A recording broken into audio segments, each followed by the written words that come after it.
Hello guys, faites pas gaffe à ça, ceux qui ont vu mes shorts, vous savez ce qui s'est passé. Aujourd'hui je voulais vous parler d'un mangaka que j'admire énormément et qui a une histoire qui me touche beaucoup, donc je voulais vous partager cette histoire. Le mangaka dont je vais vous parler c'est Yoshihiro Togashi, né le 27 avril 1966 dans la préfecture de Yamanashi au Japon.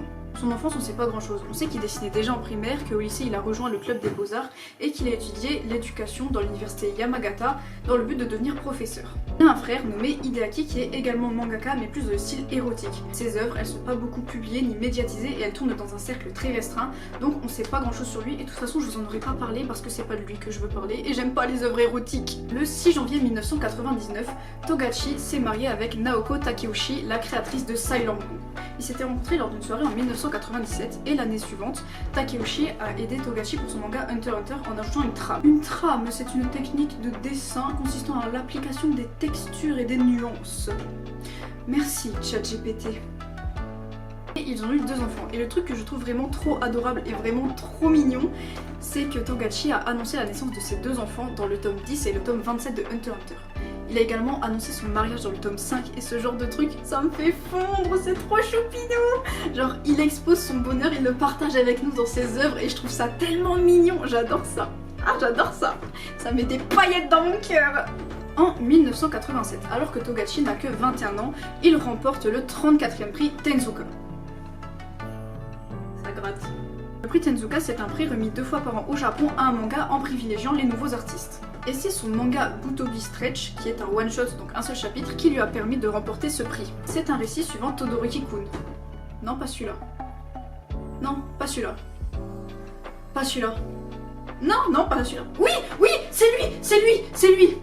Un lanceur de baseball extrêmement talentueux, mais qui a vraiment un caractère de merde. Il est bagarreur et rebelle.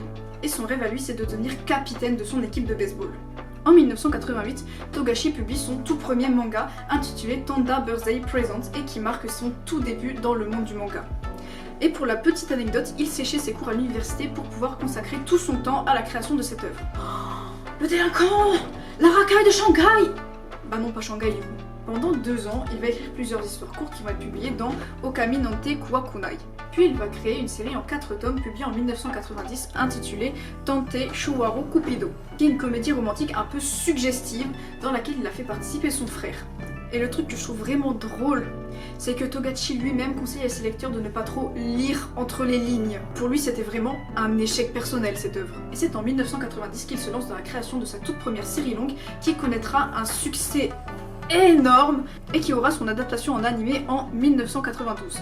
Il s'agit du manga Yu Yu Hakusho que vous connaissez sûrement et qui se termine en 1994 avec un total de 19 volumes et qui a complètement explosé les ventes avec plus de 78 millions d'exemplaires vendus. Cette œuvre met en scène Yuzuki, un adolescent rebelle et bagarreur, encore un caractère de merde, qui va mourir en sauvant un gamin d'un accident de voiture. Il va être choisi à sa grande surprise pour devenir un détective du monde des esprits chargé de protéger l'humanité contre les menaces surnaturelles et les démons. Le manga ainsi que l'anime sont réputés pour leur combat dynamique, leur humour et surtout la profondeur des personnages. 6 mois après la fin de cette série, Togashi se lance dans une toute nouvelle œuvre intitulée Level E. Ce manga mêlant science-fiction et humour se termine au bout de 3 volumes et connaîtra une adaptation en animé en 2011 avec un total de 13 épisodes. L'histoire se déroule sur L'histoire se déroule sur Terre, où un prince extraterrestre, Bakaki Eldogra, débarque après avoir fui sa planète. Ce prince est extrêmement intelligent et il prend un malin plaisir à manipuler, à foutre le chaos et à tromper les humains autour de lui. En gros, c'est ce genre de cassos qui adore foutre la merde. Tsushida, un lycéen ordinaire, se retrouve alors dans des situations complètement infernales et absurdes causées par le prince. Cette série, elle a la particularité d'avoir été écrite entièrement et uniquement par Togashi. Aucun assistant, rien, tout seul. Les gens qui font ça, vous avez mon respect. Même les gens qui dessinent tout court, vous avez mon respect. Même juste vous qui regardez cette vidéo, vous avez mon respect, ok? Je vous donne mon respect, prenez, je vous respecte. En 1998, Togashi revient avec une toute nouvelle série, Hunter x Hunter, qui connaît un succès de fou furieux dès le début, aussi bien au Japon qu'à l'étranger. Il est d'abord adapté en animé en 1999 avec un total de 62 épisodes, puis plus tard une réadaptation beaucoup plus fidèle au manga avec un total de 148 épisodes en 2011. Si je me trompe pas, il y a déjà 38 volumes qui sont sortis, et j'ai que les 22 premiers. C'est lamentable. Gon est un jeune garçon de 12 ans qui découvre que son père qu'il croyait mort est en réalité un hunter. Les hunters, ce sont des aventuriers d'élite reconnus pour leurs exploits aux chasses au trésor, aux créatures magiques et aux criminels. Et Gon, du haut de ses 12 petits balais, il va décider de devenir hunter.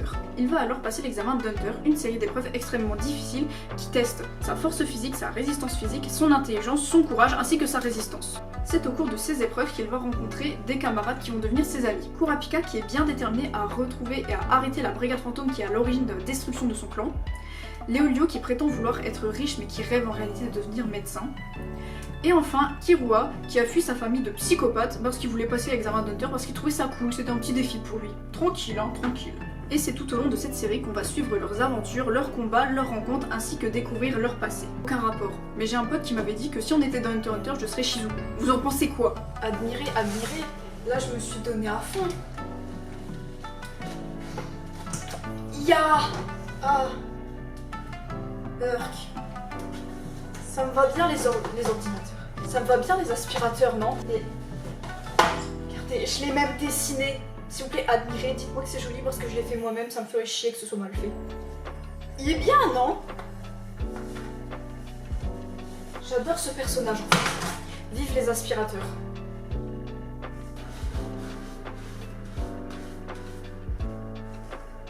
Est-ce que je regrette? Oui. Ça va, ça part.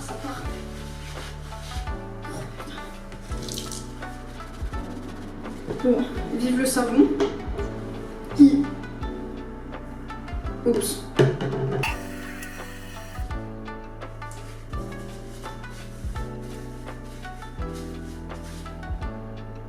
On va dire que c'est bon. Moi, franchement, je suis fière de mon cosplay. Hein.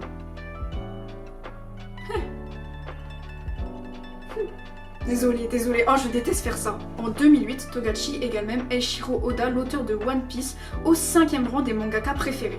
En 2022, Togashi nous fait part lors de l'annonce d'une exposition à Tokyo de ses problèmes de santé qui durent depuis déjà 2 ans. Il est atteint de douleurs chroniques au dos et aux hanches qui affectent énormément sa vie quotidienne ainsi que son boulot et c'est le principal frein au développement de Hunter x Hunter parce qu'il se retrouve contraint de travailler en position allongée. Les problèmes de santé ont commencé lors de l'écriture de Yu Yu Hakusho car il s'est foutu un stress pas possible et une pression terrible pour cette œuvre, ce qui a mis sa santé en péril.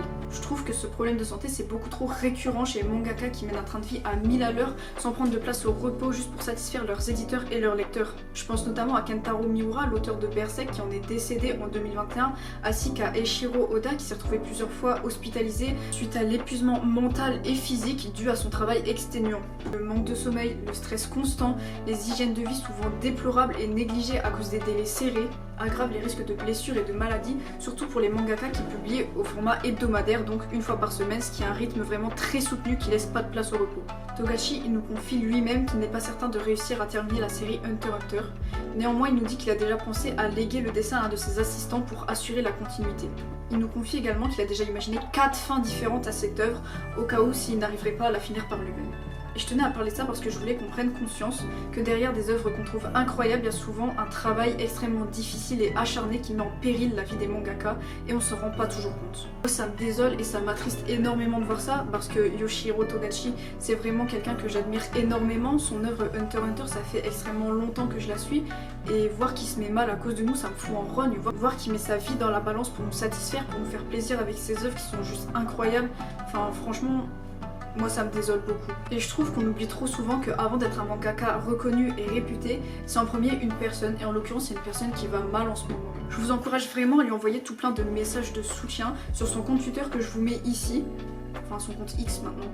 Vraiment bombardez-le de messages de soutien, il le mérite vraiment. Soyez patient et compréhensible, il mérite vraiment d'aller beaucoup mieux et j'espère qu'il se soignera vite et que ça ira mieux pour lui et qu'il soit en bonne santé juste. Voilà, c'est la fin de cette vidéo, j'espère qu'elle vous aura plu.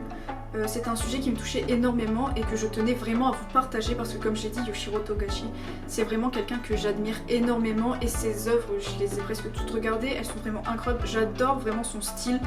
Donc voilà, je tenais à vous faire part de ça parce que ça me touche énormément. Son histoire, je la trouve incroyable, extraordinaire. Et n'hésitez pas à me dire en commentaire ce que vous en avez pensé. Surtout mon cosplay, hein. Et je me suis donné du mal, j'ai même fait la petite étoile là, en papier, avec du scotch. Bisous bisous.